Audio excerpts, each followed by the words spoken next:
Friday here on First Take as we get you set for the weekend. Max, Kellerman, Molly, Karam here in Bristol. Stephen A. is in Philly. Good day, gentlemen. How we doing?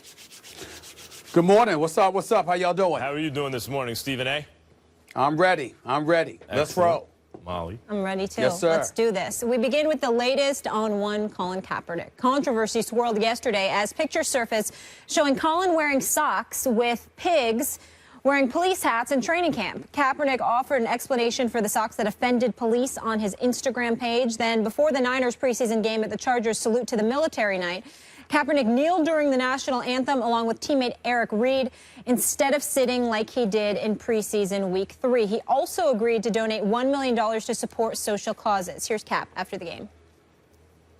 Eric, as well as myself, had a long conversation with Nate Boyer, who is a military vet, and we were talking to him about how can we get the message back on track and not take away from the military, not take away from pride in our country, but keep the focus on what the issues really are. And as we talked about it, we came up with taking a knee because there are issues that still need to be addressed, and it was also a way to try to show more respect to the men and women that fight for this country. I am planning to take it a step further. I'm currently working with organizations to be involved and making sure that I'm actively in these communities, as well as donating the first $1 million I make this year to different organizations to help these communities and help these people. Max, how do you view Kaepernick now? Well, a lot has come out in the last day, which can change your view of him and then change it again. First of all, when he comes out with pigs and police hats on his socks, and this has already taken place, but we become aware of it yesterday. And he shows up at the press conference after he initially sits with a T-shirt with Castro sitting next to Malcolm X. And Malcolm X's position evolved from a pure revolutionary into a more enlightened position as time went on in his life. But Castro obviously devolved into a communist dictator. So when you add all that up, you say, wait, pigs in the socks and Castro T-shirt, what are you saying? Are you a revolutionary? Do you not love your country? But I think he's made it pretty clear here.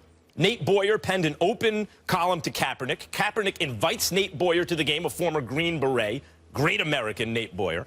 I mean, someone raised that guy right. And they start talking, and through this dialogue, they come up with a compromise that doesn't sell out Kaepernick's what he's standing for. Says, hey, kneel instead of sitting. It'll show more respect. Boyer talks about how Kaepernick wrote God Bless Our Troops to a football to be auctioned a couple of years ago. Like, Kaepernick's pro-America. And the reason this is significant, and Kaepernick's making it clear here and saying, look, essentially, I don't want to name call. Name calling feels good in the moment, but when you do it, it's immature and your message gets obliterated. I want to get back on track. And what Kaepernick is demonstrating here, Stephen A., is that, you know, the socks and the T-shirt and everything, people could rightfully, Americans of goodwill, could rightfully look at him and say, I'm angry at you. But at this moment, what he's shown is that he's what's called the loyal opposition to those people. We live, kids, I'm going to make this very clear, we live in a Western liberal democracy, a liberal Western democracy. What that means is it's not about Republicans or Democrats. I mean, that's what we're called. That's what this kind of a country is called. And what's very important in that concept of a Western liberal democracy is the loyal opposition, which means that if someone has a different point of view as you, it doesn't mean they hate their country. It means they love their country, but they disagree with you about something about the country. But the premise is they have our country's best interest at heart. And what Kaepernick is making very clear at this point is, wait a minute, everybody, I'm not a revolutionary. I love America. If you disagree with me, I am the loyal opposition. And at this point, Stephen A., I don't think Americans of goodwill can be rightfully angry at him any longer. Yeah, that's true, but that wasn't the question. The question was, how is Kaepernick going to be viewed now? And here's how he's going to be viewed. He's going to be viewed as a rebel with a cause. And as a result, it's going to force a lot of things upon a lot of people. And we're about to find out what our country is truly made of, because obviously you think about the sports landscape, and it's incredibly pivotal, and it's incredibly significant. You think about the NFL, and it elevates exponentially because they're the #1 sport in America right now. Even though baseball is America's national pastime, some would say football has now usurped them with that title because it's become a religion. For crying out loud, you've got pastors, determining the time of their sermons around football Sunday half the time now, the way things are looking. And so when you consider the impact of football and the fact that this is a football player who can play, who is taking his stance, he's clearly a rebel.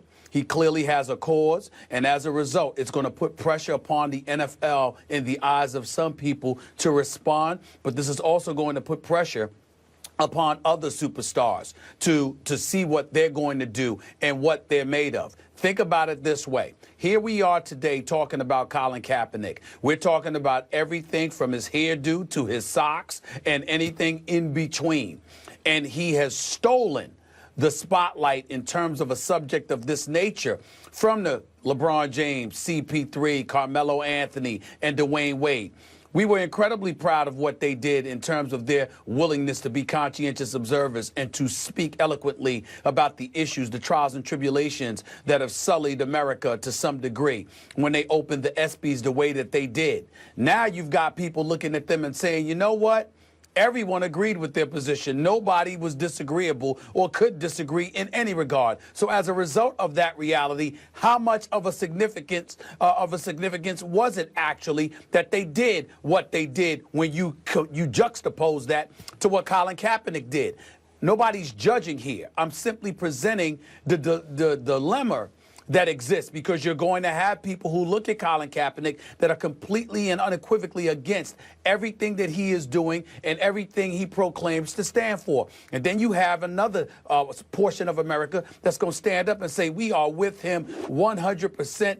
This is the second coming of Tommy Smith and John Carlos. We applaud him and what he is doing. This is what it's all about. And then you've got the Afro look, and you're thinking that it's reminiscent of the days of the 60s. It's reminiscent of the Black Panthers. I mean, the only thing that was missing was the leather jacket, for crying out loud. Those optics are going to be incredibly receptive in an affectionate manner from some people in this society, and to others, it's going to be abhorrent, it's going to be despicable, and as a result, we are going to reveal ourselves to be the divided nation that we all know ourselves to be, to some degree. Whether that's something that's good for us, that's going to propel us forward as a nation, remains to be seen. But it is no question that it is creating the kind of divide, if not has created it already. And that's what we're looking at here. This is what you get when you see Colin Kaepernick, even in the postgame, even after donating the $1 million and what have you. What are we talking about? We're talking about his socks. We're calling the cops pigs. Well, what is that reminiscent of? What does that remind you of? When did you hear that slogan most of all? It was during the civil rights era. It was during just the elevation of the Black Panther Party and beyond. This is the kind of stuff that it's reminiscent about. Who's he been communicating with? Dr. Harry Edwards, a noted historian, civil rights activist, somebody that I speak to often and have an incredible level of admiration for. He has spoken to others as well. Think about what we're talking about here. Think about the optics, and think about the optics that Colin Kaepernick is fully aware that he's creating, and to stand before us all to recognize that he has created those optics and to be unapologetic about it, while at the same time saying he's exploring going a step further. It's going to force the NFL to act in some way, whether it's through their action or inaction, and it's going to force other star athletes either to speak up or reveal themselves as being individuals that have no interest in being conscientious, and who knows what level of criticism, what shrapnel or vitriol or whatever the case may be, may come in their direction because of that. It's getting very, very interesting, because a lot of people are going to be exposed because Colin Kaepernick is forcing you to take sides. He is, but I don't think it's as easy as maybe it once was in terms of casting him in a certain way. For example, you bring up the afro and you bring up the fact that he had the socks on, which I think he now knows was a mistake. It feels good to name call, essentially, in the moment when you're angry about something, but usually not productive. He should not have done that. Usually immature. Right. I think this is a case like that, and you usually regret it as you mature because it's not constructive. And it does appear that he's trying to not just vent frustration and be angry about it, but be genuinely constructive. But in the 60s, someone in Kaepernick's position or cast, as you're casting Kaepernick, isn't there saluting the troops. You know, I mean, it's not so easy to box Kaepernick. It's not like you're either for him or you're against him. He is creating a kind of complex reality for people here. Let me tell you why I believe you're wrong, that it is easy. It's easy because of ignorance. In other words, you're looking at it from the standpoint that people weren't saluting the troops back then, but Colin Kaepernick is willing to do so now. But you're assuming that people see it that way. On this show yesterday, we led with Boomer Esiason and his comments about Colin Kaepernick. Boomer Esiason is a highly intelligent, highly accomplished, very well-respected individual in NFL circles. He's on a pregame show and a postgame show for CBS. He does work for Westwood One. He's got a great show on WFAN radio in New York City every morning. And that man sat back and said this is his interpretation of what Colin Kaepernick did. Now, this is intelligence here, but look at his position. And so when you see it for what it is, remember, what you view it and what I view it as is entirely different than what cynics and critics will view Colin Kaepernick as, because they look at the optics and that's all they care about. They don't care about the quote. They don't care about the intent. They don't care about any of that stuff. They care about the optics, the perspective, the impact, you know, the perception that it gives off, and that's all that matters to them. So because of that, that's why you're going to be challenged to address it. Speaking of which, now there are 2 more players who have taken a knee, and the NFL has a policy that does not mandate that you stand for the national anthem as the NBA does, and I think the NFL's policy actually, for once, is more enlightened than the NBA's in that regard. But that policy could change pretty soon for the better or worse, depending on how you look at it based on this, because so far, you know, 1 game later, 2 more football players, NFL players, are not standing for the anthem. What happens week 1? What happens throughout the season? Kaepernick has actually become is spearheading change. Well, you could say he's spearheading change. We just don't know whether or not it's going to be for the better or for worse. It might create a more volatile environment, which is obviously what we don't need.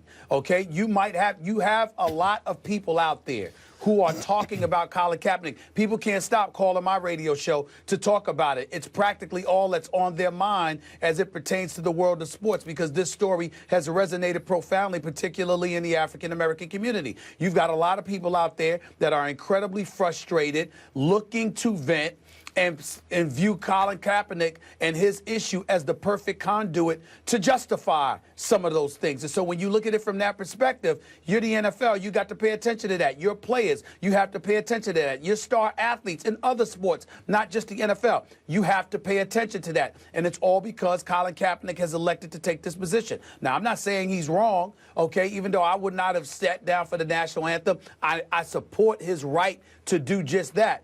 But he's talking about taking it a step further now. He didn't just leave it at that. He's thinking of other things to do as well. So what he's saying is, I plan on stirring things up. That is not a good sign for the National Football League. It is not a good sign for guys who are interested in being politically correct and relatively docile and demure when it comes to societal issues that affect all of us. So it's going to get interesting. That I can promise. Not to do a civics lesson, but kids, I do want you to remember, Western liberal democracy, loyal opposition. Kaepernick here is making that clear. Not a revolutionary. I love America, but I am the loyal opposition. I think things can get better. I think there's a better way. If you're an American of goodwill and you get that message from him, I don't see how you can hate him. You might not agree, but how can you hate him? All right, so that's Colin as the activist. Let's get to Colin as the quarterback. He did play in a game last night. He played 3 series, which was the entire first half, going 11 for 18, 103 passing yards, 4 rushes for 38 rushing yards. Now, since Blaine Gabbert entered the league, of the 50 quarterbacks who played at least 25 games, he has the worst QBR. Cap is 14th on this list over that same time span ahead of Cam Newton, among others. Stephen A., so should Kaepernick be the Niners starter? Absolutely. And I think that he will, because who's he going against? He's going against Blaine Gabbert. Now, as my man Chris Carter, who used to work at ESPN, religiously said, Blaine Gabbert stinks. I may not go that far because he's more equipped to make that kind of proclamation than myself, but I think it's safe to say that Blaine Gabbert is not that damn impressive. And when you look at Colin Kaepernick, he played relatively well last night. And consider the fact that, you know what, the other night when he played, last week when he played, it was the first time in over 250 days that Colin Kaepernick had taken a snap, you know, behind center in a game because he had been injured or what have you. He certainly hasn't been practicing, yet the job is still up in the air as to who is going to be the starting quarterback for the San Francisco 49ers. So while that's not a celebration or a reason to crown Colin Kaepernick the quarterback, it's certainly nothing supportive of Blaine Gabbert because you've taken all the snaps, you haven't been injured, you was in a prime position to take the bull by the horns and become the starting quarterback for this team, and you still have not been able to definitively pull that off. Of course, it's an indictment against Blaine Gabbert. We don't want to call him a scrub, but if somebody else called him a scrub, we ain't going to sit up there and say, well, stop lying on that man. We're certainly not going to say that. So when you look at it from that perspective, the bottom line is Colin Kaepernick being paid $12.6 million this year, having that monetary investment made in him. If there's any kind of challenge for the quarterback position, you've got to go with Colin Kaepernick, unless Chip Kelly is willing to go on the record and say, well, you know what, I want Blaine Gabbert to be my starting quarterback because the guys in the locker room really like hanging around him. And they love going to the movies with him or having dinner with him or something along those lines, that gibberish that they were giving off from weeks ago. That's not what makes a starting quarterback. What makes a starting quarterback is your ability to make a difference and be a game changer come Sunday afternoons and beyond. And so far, we've seen that Colin Kaepernick has that ability more than Blaine Gabbert, even when he's subpar. So there's really nothing to talk about here as far as I'm concerned. I'd be very shocked if Chip Kelly didn't allow Colin Kaepernick to be the starting quarterback for this team. As I've been saying all along, if Colin Kaepernick's healthy, he's obviously the starter. Chip Kelly, who watched him in Nevada as he's figuring out how he wants to play, now has Colin Kaepernick. And when you heard the reports about dead arm with Kaepernick. Now, look, first, you could lose the locker room. You could lose your offensive line if before anything even happens, you're asking out of town. You want to leave. You don't want to play for Chip Kelly, even though he may be perfect for you. You're done with the organization. If people start hearing that, the team's like, if you don't want to be here, we don't want you here. And tackle football is the kind of sport where inspiration and leadership and all those terrible sports cliches that frequently don't apply as much to other team sports as many would like to believe certainly apply to football. So, like, that does make a difference. But there was also the issue, like, even if he doesn't have the locker room, there's so much of a talent gap and an accomplishment gap and an effectiveness gap between Kaepernick and Gabbert. How could he not start? Well, it turned out all the dead arm stuff had to be code for injured. I don't know what it was, a labrum, a rotator cuff, something, but he had to be hurt because the real story I saw last night is Kaepernick looked healthy. Little hesitant with his running, a little bit. You think about Chip Kelly's system, they run the ball instead of the short passes, but then they take shots down the field. Sounds like a perfect situation for Kaepernick. Little hesitant with the running. I would say he was very good. I would have said excellent, but that last pass where he was going to lead them on consecutive touchdown drives and it wound up being a field goal was because he threw an ill-advised pass, safety jumped the route, should have been an interception, it wasn't. But at any rate, consecutive drives, you come away with 10 points, and you're throwing, say whatever you want, you're not facing the best defense. You're also not throwing to your real receivers. You're throwing passes that maybe your real receivers, one in particular in the end zone, may have caught, but guys who are playing in the fourth game of the preseason wouldn't. The news is Kaepernick is healthy. He also seemed to me to be energized by this entire controversy. And the question is, does a guy like that shrink from the lights, or does he embrace the controversy? Does he feed off of it? It seems to me he fed off of it. So I saw a starting quarterback in the NFL. I saw a lot of stuff that reminded me of the guy who came one pass away from going to back-to-back Super Bowls. I don't think there's a question about who's the better quarterback on the team. If he's healthy, you got to start him. How could you not start him? Well, the only thing that I like to say off of that to end this is this. In Colin Kaepernick, we've had a person that elevated his team to the bright lights, and we saw what he's capable of doing under that situation. In all of these years in the NFL, Blaine Gabbert still hasn't earned the right to play under the bright lights. And that, to me, says it all. RG3 was less than impressive in the Browns' final preseason game last night, completing only 4 of 8 passes for 31 yards in the first quarter against the Bears. And according to Bleacher Report's Jason Cole, there's concern about RG3 within the Browns organization. The Browns apparently believe he needs to get rid of the ball faster and that he still struggles to read defenses. Stephen A., does this change your mind about Robert Griffin III this season?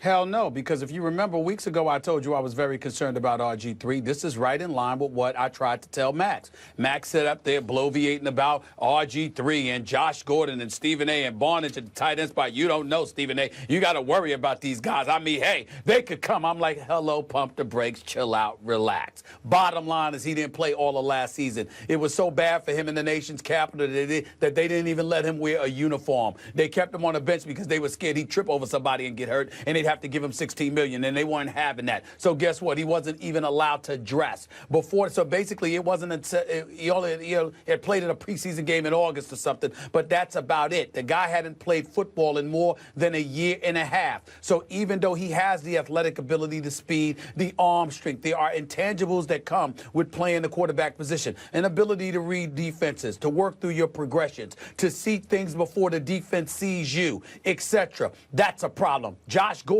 as electrifying as he is somebody you hadn't played with since you all were in college together at Baylor. That's an issue. Barnage is somebody that's talented, but you don't know him because you haven't played with him and you haven't been playing. That's a problem. You got Duke Johnson, who's a dual threat out of the backfield, but at the same time, again, you don't know what your offensive line is going to do, so that's a problem. And then the defense, which is highly suspect, is going to put you behind the 8 ball because it's going to be putting more pressure on you because you're going to be playing catch-up because you're going up against other teams in the AFC North that happen to be the Cincinnati Bengals in the playoffs 5 of the last 6 years, that happen to be the Baltimore Ravens that's getting T-Sizzle and others back, Steve Smith and others. No matter how old they are, they're still productive, and more importantly, they know how to inspire a locker room with the speed, the youth, and the personnel that Ozzie Newsome, one of the best GMs in the business, has acquired. You've got that as a problem. And then, of course, you've got the Pittsburgh Steelers, who may be the most prolific offense in all of football, or clearly, easily one of the top 3. Those are the teams within your division. Those are 6 games right there. You're behind the 8 ball, and I ain't even get to the rest of your schedule. So when I look at it from that perspective, nothing but love for RG3, nothing but love for him. And I think that he's going to be all right eventually. But this year is really just getting his legs out, under him again, getting it back, churning a little bit, and getting himself reacclimated to NFL football. He will struggle, he will suffer, and so will the Browns. They're going this way, but it's incrementally. They're going to suffer before they prosper. You love him, huh? In the words of Houdini, with friends like that, you don't need enemies. Look, Stephen A. I'm just breaking it down. Look, RG3, here's the news that came out of last night, okay? RG3 didn't get hurt. This is a guy whose knee exploded and almost ruined his career. Now you're right, it's going to be incremental. He's going to have to learn how to be much more of a pure pocket passer than he would have otherwise had to be. He must psychologically still be and emotionally be questioning that knee, and every time he's out of the pocket, what's going to happen? And should he even be out of the pocket, taking a big part of his game away? That's going to take time. 4 for 8, 31 yards, led him to a touchdown, by the way, and didn't get hurt in the 4th game of the preseason. That's all that is. Now, Josh Gordon, he's not going to have available right away, but when he does, they are going to link up on some big plays. You have a coach right now who is famous for his ability to coach up an offensive line, by the way, which is already talented. Joe Thomas and those guys, they can do that. The issue on this team is going to be the defense. By the way, even the running game, you brought up Duke Johnson. Johnson and the other running back on the Browns, Crowell, right? Those guys. Isaiah Crowell? Isaiah Crowell. Crowell. Yep. Those guys are not fantasy running backs, but they're real-life running backs. That's a pretty good backfield. You think about Hugh Jackson, what he can do with that in an offensive line. That's pretty good. And by the way, if you're like, well, the defense is going to be what it is, so there's not going to be a tremendous running game, you're going to be behind in games, that means RG3 is going to start airing it out to Barnidge, who's turned himself into an elite pass-catching tight end last year. And yes, Josh Gordon, who people forgot because they haven't seen him, if he's anywhere near what he was, and I think given his age, there's every reason to believe that once he gets his feet under him, he will be, is an absolutely elite wide receiver. Now, are they going to make the playoffs? The Steelers and the Bengals are the class of that division. But for people like you who just believe blindly in the Ravens, I don't know why. You look at that roster. I like Flacco a lot. But you look at the Ravens roster, I don't see some world-beating team there. They're okay. Well, can I speak on that, please? Because I'm so tired of you being so disrespectful to the Baltimore Ravens. I'm a Steelers fan. But let's be clear. I respect the hell out of John Harbaugh. I think he's a great coach, and he's proven it. I also respect the hell out of Ozzie Newsome, who's one of the greatest executives this sport has ever seen. And when you look at what they peel together and how they find a way, injuries decimated them more than anything else last year. I think if they remain healthy, I don't think there's any question that they're going to be better than the Browns. Now, getting back to the Browns, listen, I like Hugh Jackson. See him at a lot of the basketball games. I know him a little bit. I certainly believe in him. I love the fact that DePodesta and Sashi Brown are there. But we talk about Hugh Jackson like he's the second coming. Let's be clear about something. Hugh Jackson has some things to prove. He's coached one full season in the NFL. His record was 8-8. He never should have lost the Oakland Raiders job as far as I'm concerned. He got screwed over in that regard. I think Reggie McKenzie, if he had to do it all over, he actually, let me take that back, because Reggie actually wanted to keep him. But then, you know, just politics or whatever played a role in all of that. But I believe in Hugh Jackson. But it's not like Hugh Jackson has proven himself that he can be. Everybody's placing a lot of faith in him as if he's an established elite coach. He's not. He has to prove it. I believe he will. I believe he will pull it off. But until he does it, remember, there's a learning curve he's going through as well. Now, he's been around the league a long time, and he's seen the terrain, and he's brilliant enough to work his way through it. And I definitely think Cleveland's on the come up. But at the same time, it's an 8-8 record the last time we saw him as a head coach.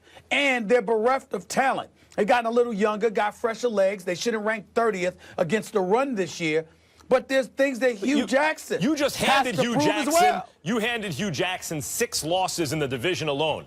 When he was with the Raiders, they had 8 wins that season. You know what their record was? I would say 5. You know what I would say 5. You know what their record was in the division that year? I'm doing this from the top off the top of my head. I believe they were undefeated in the division this year. I think it's a mistake. As good as the Bengals are and the Steelers can be, and many people feel the Ravens will bounce back, I don't see them going 0-6 or 1-5 in the division, Stephen A. Hold on. I promise you, the Cleveland Browns will not do better than 2-4 in the division. So now we're moving up to 2 wins from no wins. No. I'm saying to you, because one more win now, we're at 500 in the division. I never said they were going to go 0-6. You sat up there and tried to create that narrative for me. I speak fluent English. I know what the hell I said. You said there's 6 losses right there. What I'm saying to you, no, I said that's 6 games right there. Oh, well, that is true. That is 6 games. Within a division, so that's 6 games. I believe they'll lose at least 4. And they're not good enough to convince me that they're going to win more than 3 games anywhere else. I see a 5-11 season coming for Cleveland. It's just that it'll be a good 5-11, meaning they'll be competitive and they'll have bright moments. Hugh Jackson will be on the come up. And will RG3 reestablish himself as a real NFL quarterback? Can I answer that question by saying this? That really depends on the availability of Josh Gordon. If Josh Gordon, I mean, you're asking me to, I'm hopeful, I'm rooting for him, but if you're asking me to bet my money that Josh Gordon is going to stay on the up and up, and he's not going to find himself in any kind of trouble, you think I'm taking any portion of my check to bet money on that? Hell no. Well, if Josh Gordon's not available, it's clear that the Browns will get lost in the weeds, Stephen A. I think it's safe to say that. Okay. That was good. Lost in the weeds. I see what you did there. I got you. I got you. All right, we'll leave it on that note. I didn't want to go there. We did. It's Friday. Coming up, we go to the association. Some say the new and improved Warriors are arrogant. Is their arrogance justified? Someone at the desk says no. We break that down next. I don't know who you are, but I know that you live with me under these stars. Or I don't know. Meanwhile, according to our Brian Windhorst, there seems to be a view among various NBA people that the Warriors organization is arrogant. Windhorst telling True Hoop podcast, I can't tell you how many times in the last 4 or 5 months, whether it's agents or executives or whomever, coaches, there's this reference, well, they're light years ahead, so they'll be fine. So the light years reference, that stems from Warriors owner Joe Lacob's comments earlier this year to the New York Times saying the team was, quote, light years ahead of every other team. Stephen A., is the Warriors' arrogance justified? No, it is not. It's not justified at all. And the reason why is because somebody else in Cleveland are the reigning defending NBA champions, not the Golden State Warriors. I won't say who, but there are a couple of individuals entrenched closely within the Warriors organization that literally told me to my face, they blamed, I'm sorry, not to my face, on the phone. They literally blamed arrogance for losing the championship this year. They felt that the team was feeling itself a little bit too much, and as a result, it ultimately ended up catching up with them. From a talent perspective, they have every reason to feel the way that they feel if you're just looking at individual ability. But the last time I checked, that's not how champions view things. The end outweighs all means. And if the end result doesn't end up being ideal, then you have no business being arrogant, and it's not justified. They lost the NBA Finals. They lost the NBA Finals after being up 3-1. To LeBron James and the Cleveland Cavaliers. LeBron James and them went at them in Game 5.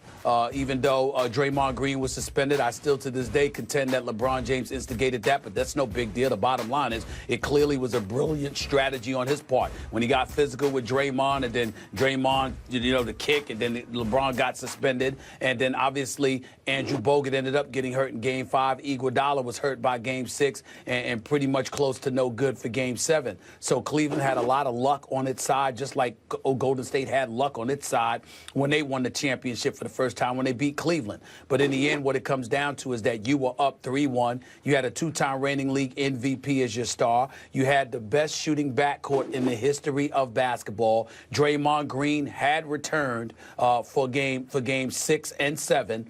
And you still were not able to close the deal. There is no reason on God's green earth for the Golden State Warriors to be arrogant. A matter of fact, they should be quite annoyed that they're not sitting here as reigning 2-time defending NBA champions right now. The last point that I want to make is this, and I want to call out this show, First Take, right now, Sports Center, right now, ESPN, right now. That damn photo of Kevin Durant and Steph Curry hugging one another. I totally understand it was after the Western Conference Finals when Oklahoma City blew a 3-1 lead to Golden State, and Golden State ended up winning the series. But in light of the things that followed subsequently, meaning Kevin Durant going to Golden State, that is not a photo Oklahoma City wants to see. It is certainly not a photo I want to see. I'm not talking about them hugging each other now that they're in the same uniform. I'm talking about them hugging each other that day, in that moment. Because now that we reflect on it, there we go. I told y'all not to show the damn thing. I actually don't want to see it right now. Now I'm getting ticked off. Because when I see something like that, it makes it... Show it again. Show it again. It's so sweet. Such a special moment. That come into my mind. This questions that... Look. I'm not going to get into it because I'm going to be nice. But I'm going to tell y'all, when I see that photo, which there photo? Are questions Show it that again, enter please. my mind. And that's all I'm going to say about it. I'm not going to go there. It makes your mind because wander. I'm in a good mood. I get I'm it. in a good mood. But Collusion. Max, when I see that photo, Max, it smells there a little. are things that enter my mind that I would rather not say. Well, Look, and I'm going to leave it at the that. Joe Lacob tweet rubbed people the wrong way because light years ahead in the NBA could be, what does he mean, 18 months ahead? And at the time, it looked like he was right. Well, they'll win the championship this year. There are other teams as talented, but they don't match up exactly as well. How do you really match up with, forget about Steph for a second, what about Draymond Green and play 5 out like that and defend it and try to keep up with them? And do you have Karl Anthony Towns playing that position or something? Who do you get that can kind of... So, yeah, there are teams with much talent, but they weren't organized and structured the same way. And maybe it would have taken a season or two to catch up. But they got their comeuppance that season. They didn't even win the championship last year. So you see where they're cut down a little bit to size. And you can see the arrogance if you look at Steph Curry's behind-the-back pass late in the fourth quarter that he throws out of bounds. I mean, that's a casual kind of or careless, obviously, play at that moment in the game. Just get the ball to who you need to get to. Don't do anything crazy. Don't be arrogant. Don't be casual in that moment. The greatest half-court offense in the history of the game by the numbers doesn't score in over the last 4.5 minutes of the fourth quarter of Game 7 in a tie game. They don't score. I mean, they were humiliated. They got their comeuppance. So you say, aha, can't be arrogant now, except that they have created the kind of atmosphere in Golden State, the kind of culture on that team that has other stars wanting to play with them. So they land the biggest available fish in Kevin Durant. He wants to swim in that pond. I mean, like, so you say arrogant. Yeah, they won 73 games, had an historic collapse to lose very close in 7 games to the latest iteration of a LeBron James super team. And then what do? They reload with Kevin Durant and really don't lose anything nearly as significant as what they gained. Would you be a little arrogant? Yeah. I don't see how you avoid that. Maybe the Spurs could avoid it, but who else? Like I said, ultimately, how you finish is what matters most. It usurps any and all things. And we are sitting here today with the Cleveland Cavaliers as the reigning, defending NBA champions. That means despite a 73-9 all-time regular season record, despite a 2-time league MVP, despite the greatest shooting backcourt in the history of basketball, despite the popularity and the salivation on the part of the public and the television networks who just clamor, in their direction, they ended up short. They got all the sizzle, but they were not the ones who ended up with the gold. And if you don't have the gold, you have no business being arrogant. Plain and simple. Yeah, but that was last year. This is this year, and they just got KD. Oh, I'm sorry. Wait. That's now. It's a new team. That wasn't last year. I'm saying that wasn't a new game. Please, you lost. And throughout this entire season until next June comes around, you still will have lost. The Cleveland Cavaliers with LeBron James, with Kyrie Irving, with Kevin Love, with Tristan Thompson, with Tyronn Lue as the coach, are the reigning, defending Stephen NBA A., you champions. lose arguments Not on this show Golden every State. day. You're just as confident for your next argument. Oh. Your arrogance doesn't go all know anywhere. better than that. All everybody talks about right now is how you lying to the American people. I mean, are you kidding me? I haven't lost a debate to you yet. I'm still waiting. just lost that? Maybe Losing this you'll one force right me to stop. I'm hoping you'll provoke me so I can stop actually taking a light on you. I really am. This is me with one hand behind my back. Wait till the NFL season starts. Please. This ain't boxing, baby. This ain't boxing. All right. Up next, a subject we do not take lightly. Penn State will be honoring former head coach Joe Paterno at an upcoming game. Is this a bad idea for the school in light of everything that's happened there? We react to that when we come back. To formally honor former head coach Joe Paterno for the first time since his firing nearly 5 years ago. The ceremony will take place during the Nittany Lions' September 17th game against Temple. This according to the university. Paterno finished his career as the winningest coach in FBS history with 409 wins, but he was unceremoniously fired in November 2011 in wake of the Jerry Sandusky child sex abuse scandal. He died 2 months later, and a statue outside the stadium was removed the following summer. Stephen A., do you have a problem with Joe Paterno being honored? Without question. He should not be honored. And I agree with my colleague, my esteemed colleague, Reese Davis, when he said that the university comes across as incredibly tone deaf. This is a disgrace. There's no other way to slice it. And let me say this about folks who support Joe Paterno. Let's understand that he made Penn State what it is in terms of putting their name on the map. He was the coach for 46 years there. Brought national championships to that university. We all know what he accomplished. We all know that in terms of the money poured into the program, it had practically everything to do with Joe Parr. That cannot be ignored. But the reason why you take this hardline stance against him is because of the seriousness of the things that took place under his watch and how little he did about it. We're talking about a guy in Jerry Sandusky who is an absolute scum of the earth, who was sentenced from 30 to 60 years in prison because of decades of child abuse, the residue of that. This is the former defensive coordinator for Joe Paterno. This is the same defensive coordinator that somebody came to Joe Paterno and told him about what Jerry Sandusky had done. This is the same Jerry Sandusky that one of Joe Paterno's, or I don't know whether it was, I keep forgetting whether it was a coach or an assistant coach or, somebody that was an intern or whatever, had seen Jerry Sandusky literally sodomizing a youngster and had told Joe Paterno about that. And Joe Paterno alerted the proper authorities. And here's what the people of Penn State don't realize with all the bloviating that they do in support of him. Essentially, you're saying he was the institution. He meant that much to us. He was that impactful. You're not realizing that you're making the case against Joe Paterno better than any of us ever could. Why? Because even though we know that Joe Paterno he wasn't the one committing child abuse or anything like that, the fact of the matter is that he could have done more and elected not to because it wasn't the priority to him that it should have been. This is the same Joe Paterno that, according to reports, the president once came to his house to fire him. Joe Paterno threw the man out of his house and said, "I'm not going anywhere." Okay, that's how much power Joe Paterno had. You couldn't just get rid of him because he was that influential, that powerful, and he wasn't going to go anywhere until he damn well felt like it. So if you had come to him and said Ohio State was cheating or Michigan State or Michigan was doing something under the table and it was affecting his football program, somehow, some way, he would have done something about it then.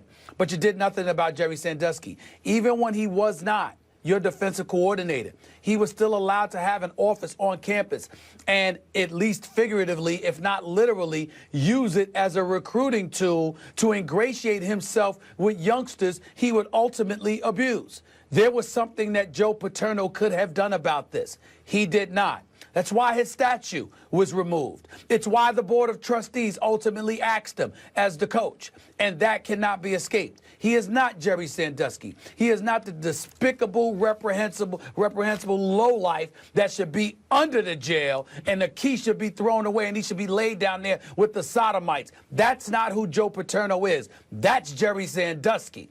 But Joe Paterno is an iconic figure who was incredibly influential, who was negligent in his duties to use that influence to get rid of a serial abuser and pedophile. That is not somebody you celebrate at any turn. You leave him alone, you let him rest in peace, but what you don't do is crop up memories of him to try and celebrate him. He neutralized that with his inaction, and there is no excuse for Penn State to take this path. It is despicable, it is tone deaf, it is embarrassing, and they need to be called out on it. They should be ashamed of themselves. They really should. To quote Mark Antony from Shakespeare's Julius Caesar, "The evil that men do live after them, the good is oft interred with their bones, so let it be with Joe Paterno." It's not that the good is wiped away by the bad in Joe Paterno's case. It's that they are weighed, and in the balance, the bad outweighs the good here as much good as he did. There are so many young lives devastated. Listen to an investigative report by Louis Freeh, the former director of the FBI, on July 12th. Here's Paterno's role in the Sandusky scandal. The report concluded that Paterno and other officials, but as Stephen A., you eloquently made the case, Paterno had an enormous amount of influence and power there. Quote, failed to take any steps for 14 years to protect the children who Sandusky victimized. Now here, this is not just an issue of Penn State doing something like actively taking down a statue or a name off a library, which was the right thing to do. That's something you actually have to go out and do. You have to change something that's there. There's nothing there right now. The university is intending to do something new to honor him. That's outrageous. We're not here even debating, well, should something stay or should it change? We're saying, should you change the status quo at the moment to further honor Paterno, given the events with Jerry Sandusky, given Paterno's, at the very least, alleged inaction? Well, it's certainly inaction for the most part, but how much he knew, there seems for many to be reason to believe he knew enough that he could have done more. It's not good enough. I mean, all the good is not good enough to outweigh that. And I don't take pleasure in it, but Joe Paterno has no business being honored here. Certainly not for them to take, for lack of a better word, proactive steps to initiate some kind of new honor. That's outrageous. They're trying to convince us. They're not trying to convince us. They're trying to make sure that we remember the good that he did. What they don't understand is that the good that he did was for Penn State. But his negligence led to such disgusting results on a part of Jerry Sandusky. It assisted in its inactivity, in its absence, in its negligence. It assisted Jerry Sandusky to commit some of the most vile acts we can imagine. Can you imagine, Stephen A., can you imagine being the parent?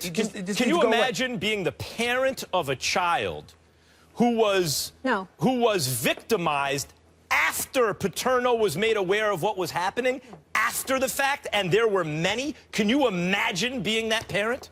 I don't care if he won the national championship every year. The fact that he turned a blind eye to these kids getting molested, and I'm glad that Penn State's moved on, but I'd like to know how these victims feel. This makes me sick. It's sick, and I'm just reading a tweet. It's so fitting. Joe Paterno to be honored with a moment of silence, something he was really good at.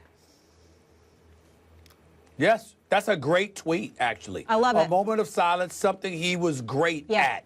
He was silent. And listen, I feel bad for his family because his son came on the show, but Max, before you arrived, Molly, even before you arrived, his son actually came on the show, trying to fight on his behalf, and they were engaged in legal action against the NCAA, if I recall correctly. But listen, listen, you can't blame the Paterno family for coming to the defense of their dad, because they'll say we don't know all the facts, and there are a lot of things that they don't want to believe, and there may be things that they know that we don't know. We respect that.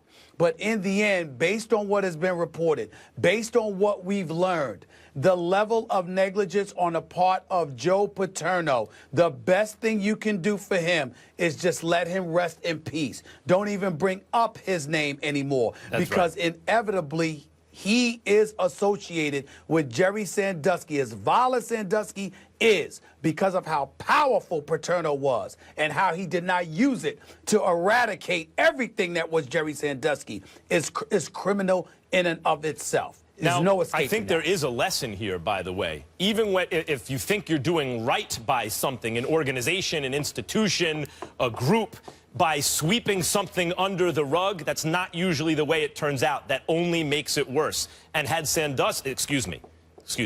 had Joe Paterno truly had a clear thought about what was best for the institution that he was perhaps trying to protect, if, as many of us believe, he could have done more, then he made the wrong choice by sweeping it under the rug, if in fact that's what he did. The right choice would have been to shine a light on it. Sunlight is the best detergent, and in this case, it could have prevented multiple tragedies. As soon as he heard about this, he needed to dead the whole thing. Of course. That's what needed to happen. As photos of the socks Colin Kaepernick wore in training camp showing pigs wearing police hats became a hot topic yesterday, Kaepernick posted an explanation for the socks that offended police on his Instagram page. Then last night, Cap chose to kneel with the teammate during the national anthem as opposed to sitting like he did in week 3 of the preseason. Cap also announced after the game that he will be donating $1 million to help social causes. Darren Woodson, good to see you now here with us. Yeah, thank you. I heard about all this when you guys were on NFL Live discussing it yesterday, but now that you heard he's donating, et cetera, how do you view Kaepernick? You know, listen, I got to put this out there. I come from a military background. Father was in the military. My brother was in the military. My 4 uncles were all in the military. I own a company that helps the military veterans who are coming back from action with jobs. So when I first heard that he sat, my knee-jerk reaction was, like anyone else's, why? And it wasn't until I heard the sound and saw him at his locker and how he spoke with knowledge, he spoke eloquently about oppression and his message. And I thought his message was right on point because I am from a military background, but I'm also from the inner city, and I understand the message that he said. And I absolutely supported that message 100%. And I felt like he has the right, as an American citizen, to make those statements. And at the same time, I thought, you know, that's all great. But then yesterday, I see the socks on NFL Live. We're sitting there, we see the socks. And at that point, he lost me. He really did, simply because he made a blanket statement by wearing those socks.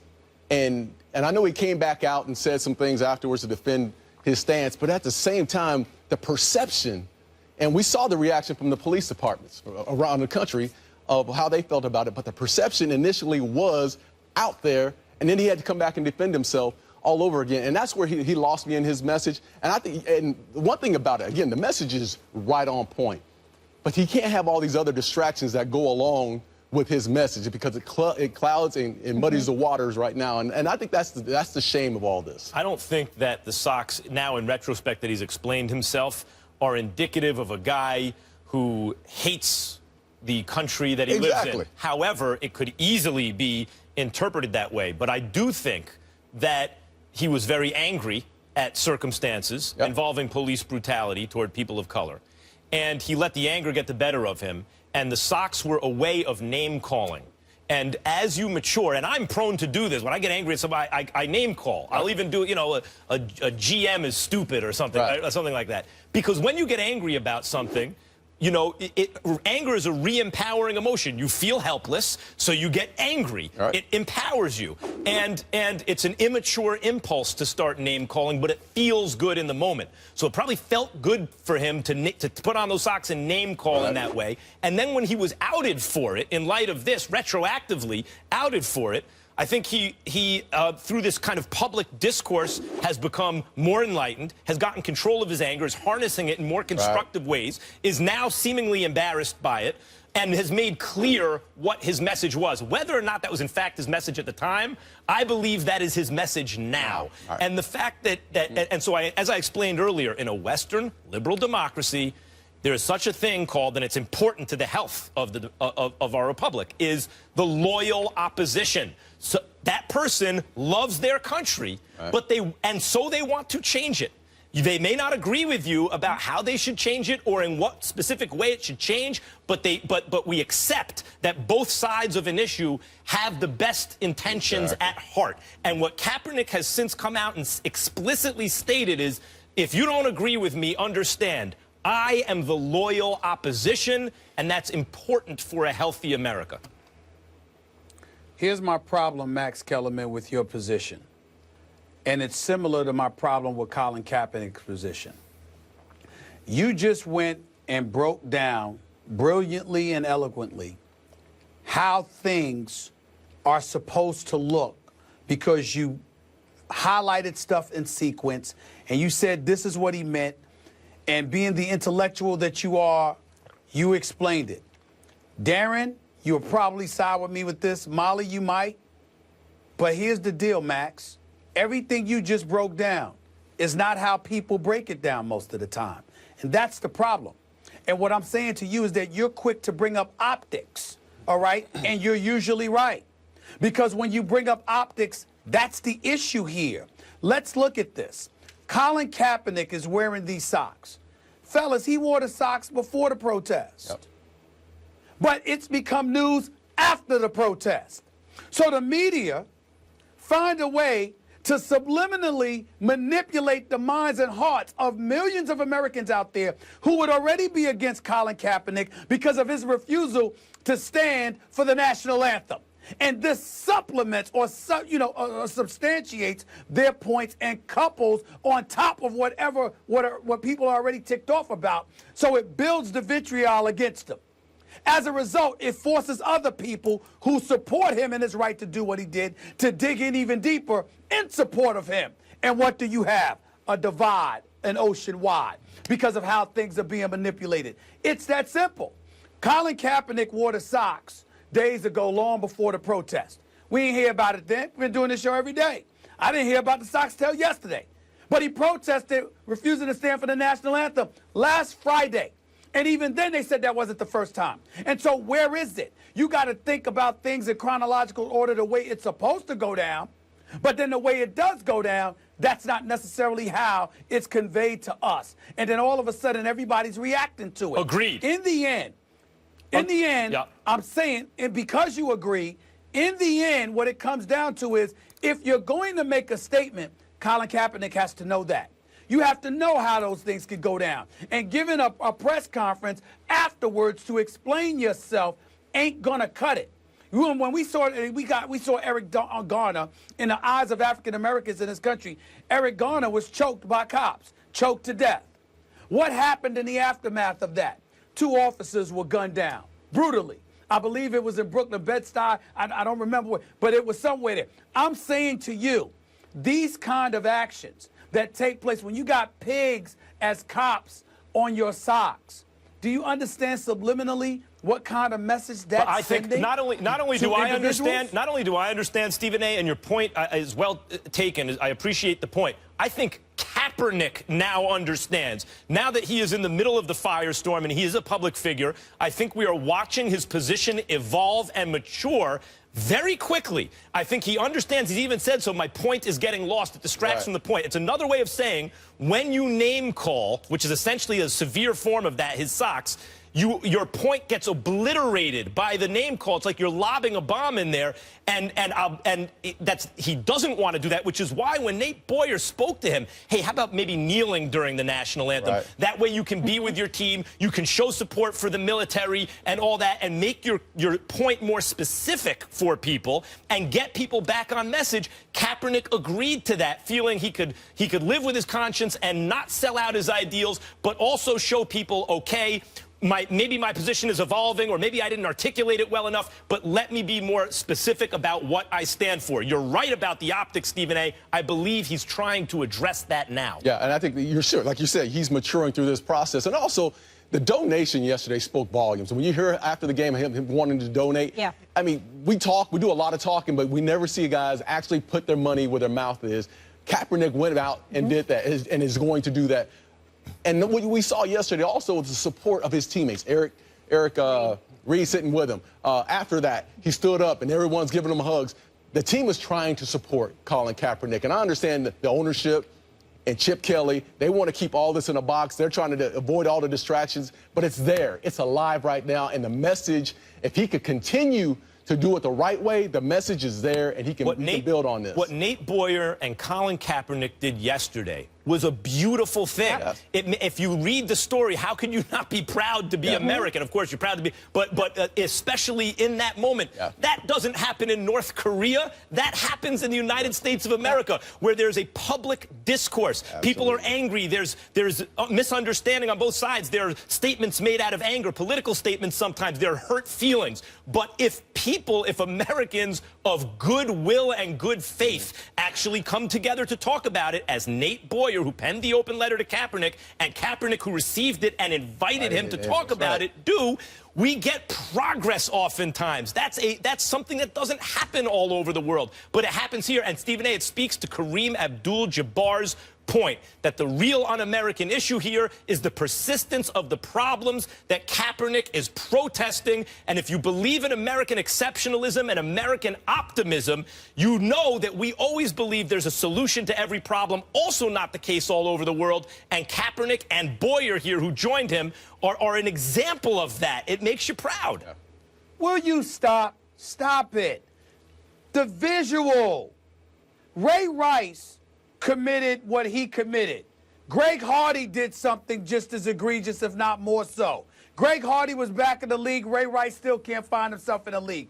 Everybody you talk to talks to the visual. Y'all are talking statements. You are talking causes. You are talking intent.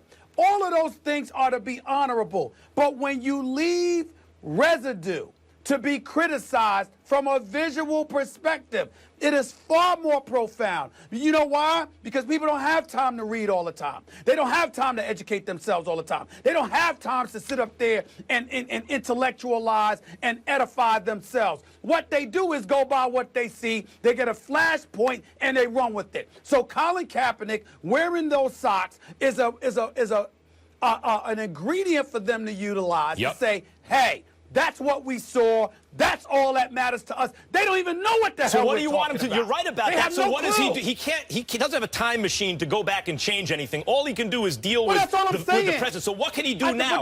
He's doing what he can. He changed the optics. He kneeled instead of sat. Yeah.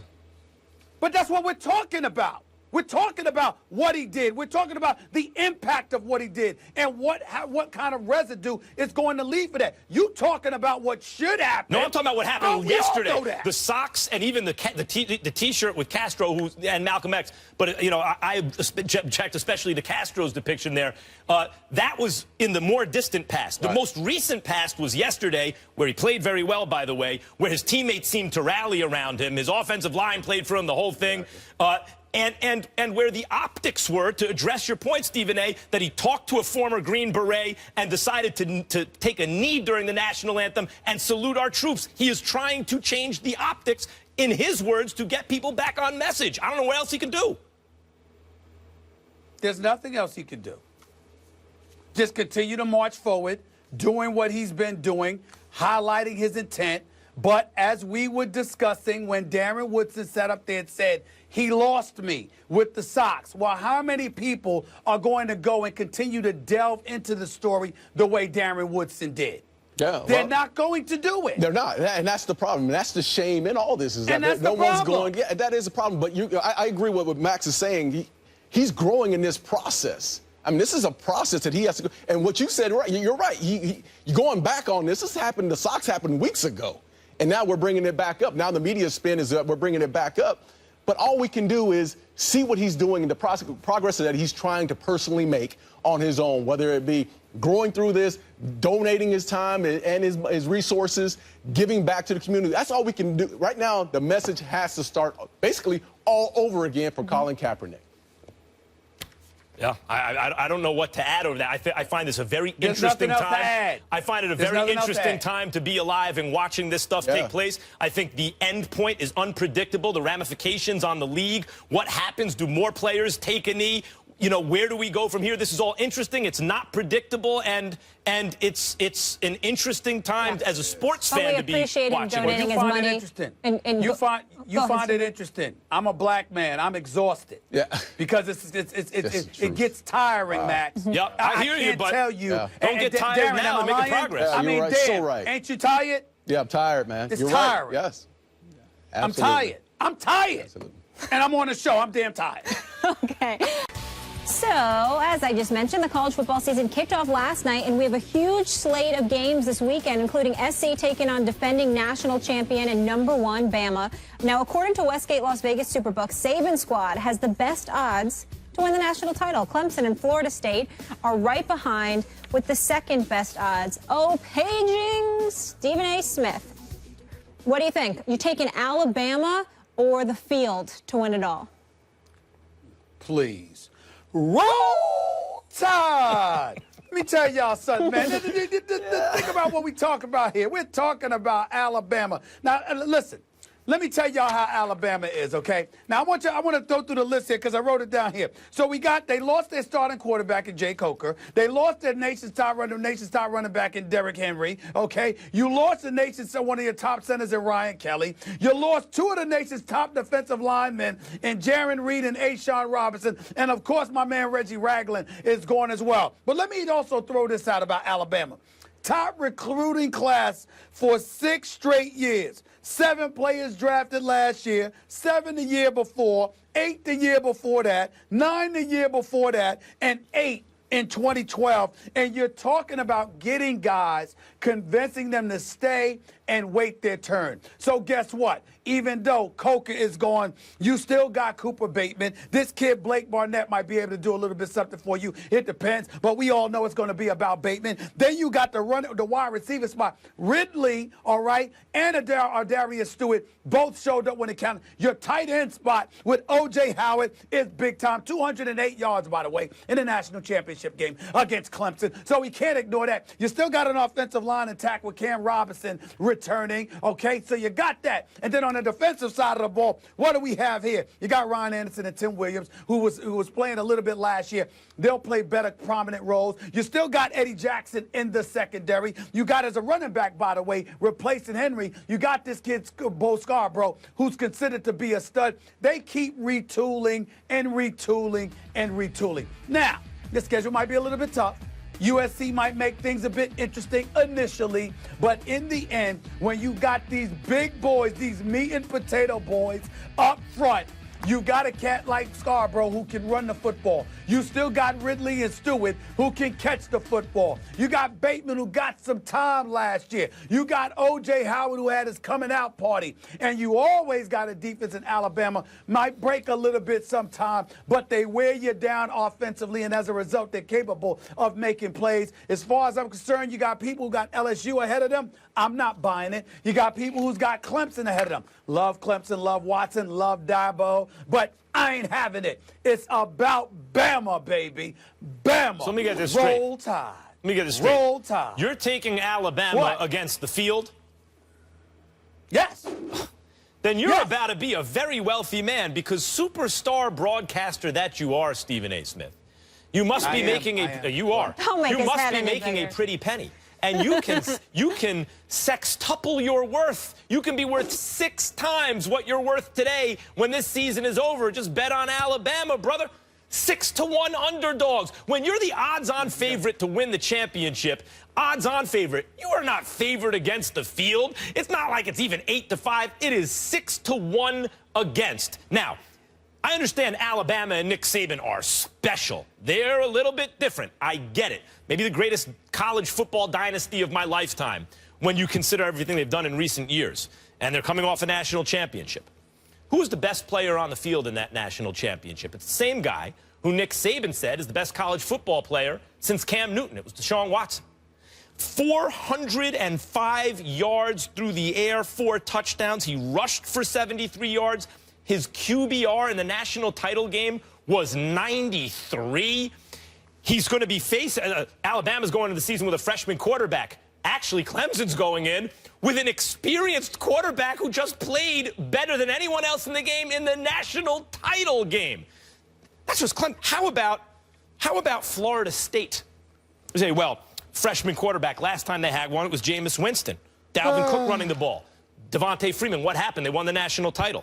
Look at their schedule, compare it to Alabama's. Alabama at LSU, who's favored to win that game, according to FPI, at Ole Miss, at Tennessee, at Arkansas. They have a brutal schedule. Let me tell you who the championship team is likely to be. You mean Tennessee almost lost the other day? What is it, Appalachian? Yeah. So you mean that Tennessee? Appalachian. State, yeah. Appalachian. I'm sorry. Yes. I'm sorry. I'm just checking. I just checking. Yes. I didn't know. I wanted to make sure that's who you were talking about. I'm sorry. Go ahead. By the way. Go ahead. By the way, you were right. Our producer's saying it is Appalachian. What? Appalachia, he said. All right, look, the winner of Clemson and Florida State. Clemson and Florida State, both coming off byes, play October 29th. You want to at Tallahassee. The winner of that game, I think, is the likely national champion. But I wouldn't pick them against the field, let alone pick Alabama against the field. Things just got tougher, not easier, Stephen A. Well, I'm here to help you. I mean, you're not the bravest cat in the world. You are as cautious as they come. You want to step out incrementally. You don't want to just step out there. It's not your fault. It's not your fault. I'm here for you. I'm here for you. I'm here for you. Pushing my buttons. But what I'm saying, but let's say that's not what you want to do. I understand that. And listen, I'm rooting for Dabo. I'm rooting for my man Deshaun Watson and Mama Watson. Remember, Mama Watson loves me, she so does. I love her back. I'm rooting for her baby boy, and I'm rooting for Clemson, okay? I might even go to a game one day this year. But here's the deal. When you look at this, listen, USC's ranked 20th. I mean, listen, am I worried about USC? I mean, come on. I'm just not. I'm sure they'll make it interesting. I'm sure they'll put forth a good fight. But roll tide, baby. Gonna be too much meat and potatoes for them. And then look at this schedule. Western Kentucky. I mean, Ole Miss, you gotta be concerned about them because they're on the road. They're on the road at Ole Miss. They're on the road at LSU. I get it. But you know what? They got Texas A&M at home. Am I worried about them being on the road at Tennessee? You worried about not having Kirby Smart? Arkansas? No. Kentucky? No. And I don't even know why Kent State is on this schedule. I don't even know why something like that is on there. So I'm just looking at this right now. They don't have Clemson or Florida State or somebody like their schedule. If they're going to meet them, it's going to be in the football playoffs. So you know what? I'm not really concerned at all. I expect Alabama to have a couple of hard-fought contests. They better not sleep on some of the lesser opponents, but they will be ready for LSU. They will be ready for Ole Miss. They will be ready for Auburn. They will be ready at Tennessee. They're going to win all those games, right? They will handle their business. They're going to win all those games? Absolutely. They have the harder schedule. All of them. All of them. Kirby Smart now in Georgia. Clemson, by the way, they just beat Clemson, yes, but in a shootout where the best player played for the other team and is now a year more experienced, where Dabo Swinney is going to be thirsty because he hasn't ever been even the coordinator on a national title team. Bag of shells. Who are you, Ralph Cramden? Relax.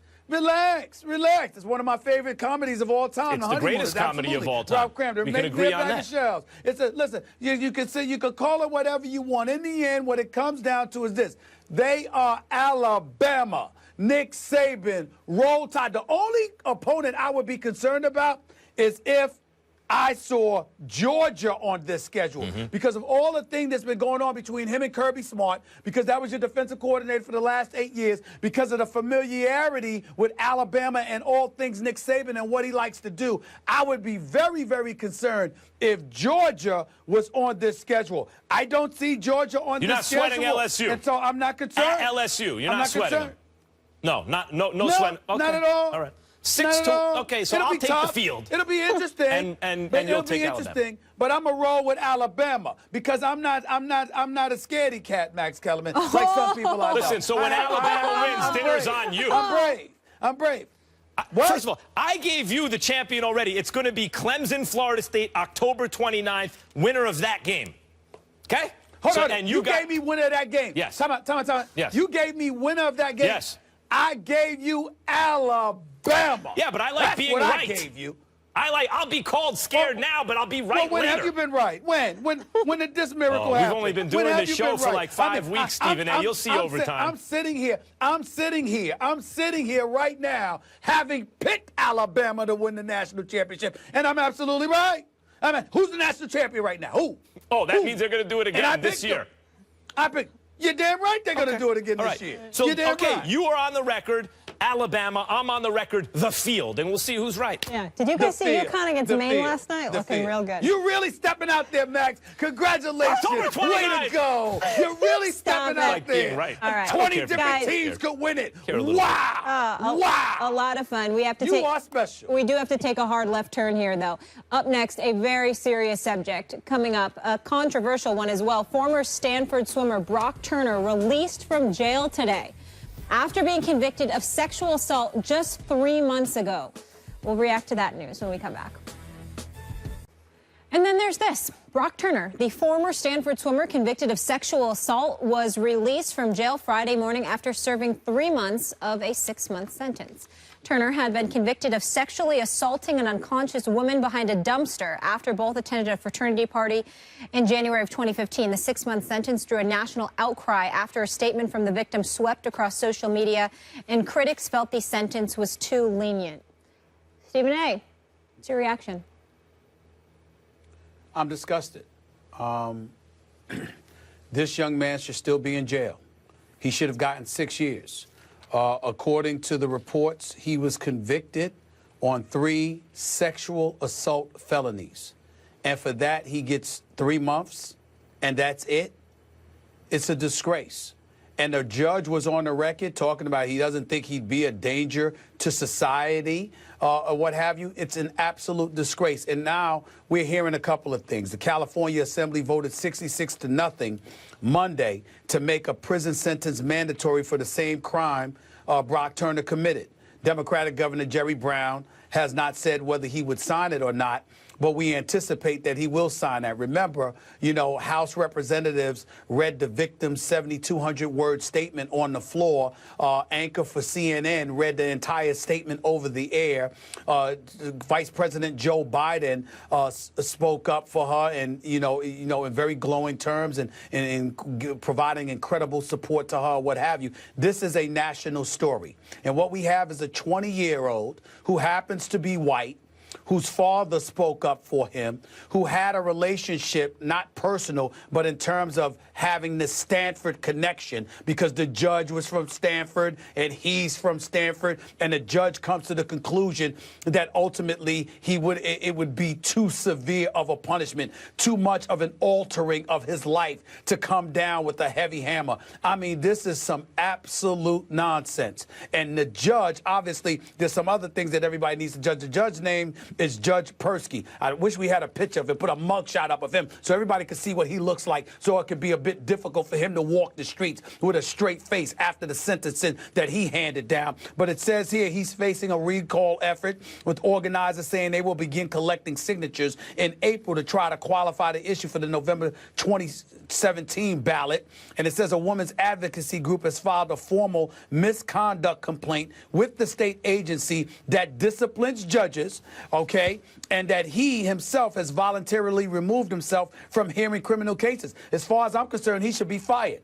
Somehow, some way, they should get rid of him. He shouldn't be allowed to sit behind a bench with a ruling like this. It's incredibly, I mean, all of the stuff that we've heard about these women's rights groups, these advocacy groups coming to the defense of battered women and beyond, they are to be applauded for their efforts. But they need to lock in on this judge, and they need to find a way, for civil court or otherwise, to address Brock Turner. This boy should be back in jail. And I'm going to say this. I don't know black men that get this kind of privilege, where, the judge and we went to the same school and your actions were egregious, but obviously we don't want to penalize you too much because this could harm your life forever. Well, what did it do to the victim? This is as egregious as it gets. This boy, Brock Turner, should be in jail now, at least for the next several years. And the judge should be fired, removed from the bench for making the decision that he made, period. For the reasons you just outlined, this whole thing stinks. And if you read the victim's description of what she's gone through physically since then, as she's been examined, the ongoing emotional devastation, it's really disturbing and upsetting, obviously. The lasting effects of the trauma. You know, I have 3 daughters, and I'm going to have to let them know as they grow older. They're little kids now, but careful. You have to be careful. Don't drink too much. You know, don't get out of control, obviously. But, you know, sometimes when you're young, you go to college, whatever, a kid's going to drink a little too much. Sometimes that doesn't make it okay for them to. Please don't. Okay, I'm just saying, but I don't want you to be making like yes, but just be careful with that statement. Well, right, I wasn't going where I apparently thought I was going. The point is that where was I? That yes, I have to tell them be careful. But the fact is, because this is the reality of the world. But the fact is that the guy was caught. So it's not just about the perpetrator, in this case, being caught and punished. It's also about setting the kind of example for a culture that you want, where you don't have to worry if your daughter goes to college and has too much to drink, that her life will be permanently altered by the perpetrator of a crime like this. And so for all the reasons you said, Stephen A., obviously the punishment was too light. They caught the guy. You know, they caught the guy, and nothing happened, essentially. Obviously, the punishment is too light, but for the reasons you mentioned, it all stinks. The whole situation stinks. But, Max, it stinks, and you're right with what you're saying. But here's why it stinks. You had two bystanders who literally stopped him and held him until the authorities came, okay? So you caught him, you tried him, you convicted him. It's not like he was found not guilty. He was convicted on 3 felony charges and still got 3 months. How can a judge get away with making a ruling like that? How can that possibly happen? How can the federal government or somebody not step in and usurp the authority of that particular judge and find a way to try him in some capacity? I know the issues of double jeopardy and all of that stuff can ultimately come into play, but something has to be done. This kid should be in jail now. Yeah, and you are talking, right now. Of course, and you're talking about what should happen to the perpetrator of this crime because he is guilty of that crime in a punitive sense. And the judge. I totally agree, certainly about the victim, certainly about the perpetrator. But what I'm also making the point is that as a human being, as a thinking person, but also as a father of 3 girls, I would like a culture by the time my children go to school where it is very clear that the perpetrator of a crime like this doesn't get a slap on the wrist, but gets something much more severe. So that if we can't if it's not just enough to change the kind of culture by talking about it, but there need to be legal ramifications that change behavior in this sense so that we can live in a safer world and our daughters can feel safer. And certainly as a parent, that's where my mind goes. Okay. We'll leave it there. I want to add one more thing. And sorry, Max, that I interrupted you during. I just wanted to, you know, the careful subject. I knew where your heart was, though. This was from the trust me, Molly. You did the right thing. I know, Max, and I just always want to look out in case it's coming across the wrong way. But again, from the victim, you took away my worth, my privacy, my energy, my time, my safety, my intimacy, my confidence, and my voice. When we come back, Ronda Rousey says MMA is the most responsible form of violence. We'll break down her interesting comments next. First Take is brought to you by StubHub, your ticket out. Geico, 15 minutes could save you 15% or more on car insurance. And the all-new Audi A4. In a newly released clip from the documentary The Hurt Business, a deeper look at MMA, former UFC champion Ronda Rousey refers to mixed martial arts as the most responsible form of violence. Ignorance of the sport is the only real barrier that it has to overcome. And I think that a lot of people that are ignorant of it think that it promotes violence when it really is the most responsible outlet for it. It's a human instinct to fight. And if you try to suppress it entirely and put everyone in a bubble wrap society, that's when people end up going nuts and shooting movie theaters. You know, if any of those people that had all of that aggression built up in them had some sort of outlet, I think that we would have a lot more societal health because of it. Max, you like, love, or hate Rousey's comments there? I love her comments. I think she's absolutely right. I do a thought experiment, Stephen A., where I prove to people that boxing, but it could be combat sports, is actually their favorite sport. No, football is, baseball is, basketball is. If you come to a street corner and there are 2 guys playing pickup, a little flag football game going on another corner, someone putting a golf ball in the 3rd corner, and a fight on the 4th corner, where's the crowd? Crowd's around the fight. It's intrinsically more interesting. Why is it more interesting? Because fighting is the literal imposition of will. Everything else is just the figurative imposition of will. One player can't return another's serve. That means the first player imposed their will figuratively on the other player. The ball is a surrogate for their will. But in fighting, Ronda catches someone with a shot and they go down. Their brain says, legs, get up. They can't do it. She has physically imposed her will. Or a fighter's in a submission hold. They don't want to submit, but they have to. The other fighter has physically imposed their will. It's intrinsically more compelling. It is absolutely the safest possible outlet for violence in a way that other sports are not. And even boxing, which was reformed over the years to be less like MMA over 100 years ago and more, quote-unquote, civilized. You know, the road to hell is paved with good intentions. What wound up happening as an unintentional consequence of putting gloves on fighters and letting them hit each other and being more civilized, not letting them follow up on advantages and pound each other while on the ground, what happens is fighters wind up getting up with concussions and fighting on for 10 and 12 rounds, whereas in MMA, in Ronda's sport, in the UFC, if you have an advantage, you get to follow it up. It seems brutal, but in fact, it's much safer because then the contest ends, there's less sustained damage, etc. I totally agree with Ronda Rousey. So do I, but it's far more simpler for me than you just explained.